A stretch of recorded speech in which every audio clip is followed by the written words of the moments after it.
দিন শেষে আপনার লড়াইটা আপনাকেই লড়তে হবে। পাশে থাকার অভিনয় সবাই করে, কিন্তু শেষ পর্যন্ত কেউ থাকে না।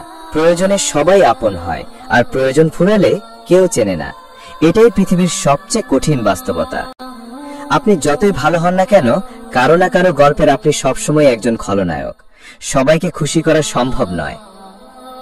রক্তের সম্পর্ক থাকলেই আপন হওয়া যায় না।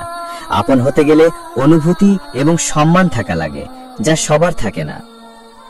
আপনার কঠিন সময় যারা পাশে থাকে না, আপনার ভালো সময় তাদের পাশে পাওয়ার আশা করবেন না।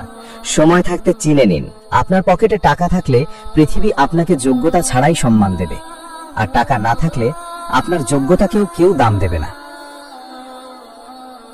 সোশ্যাল মিডিয়ায় যাকে সবচেয়ে সুখী দেখেন, বাস্তবে হয়তো সেই মানুষটাই সবচেয়ে বেশি একা এবং অবসাদগ্রস্ত। এখানে সবই দেখানো জীবন। কেউ এসে আপনার জীবন বদলে দেবে না। নিজের জীবন নিজেকেই গোছাতে হবে, এটাই প্রকৃতির নিয়ম। সত্যি কথা বলার পর আপনি একা হয়ে যাবেন, কিন্তু আপনার আত্মসম্মান বেঁচে থাকবে। মিথ্যে বলে সম্পর্ক টিকিয়ে রাখার চেয়ে এটা অনেক ভালো। মাফ করে দেওয়া সহজ, কিন্তু আগের মতো বিশ্বাস করা প্রায় অসম্ভব। কিছু দাগ কখনোই মুছে না।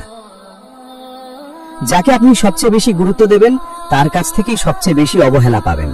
এটাই জগতের এক অদ্ভুত নিয়ম। আপনার কান্নার শব্দ শোনার মতো মানুষের অভাব নেই, কিন্তু চোখের জল মুছে দেওয়ার মতো মানুষ খুঁজে পাওয়া কঠিন। নিজের দুর্বলতাগুলো কখনো প্রকাশ করবেন না। মানুষ সহানুভূতির বদলে সেগুলোকে নিয়েই আঘাত করতে ভালোবাসে। আপনি যখন সফল হবেন, তখন সবাই আপনার বন্ধু হতে চাইবে, কিন্তু আপনার ব্যর্থতায় যারা পাশে থাকে, তারাই আসল বন্ধু। কেমন আছো?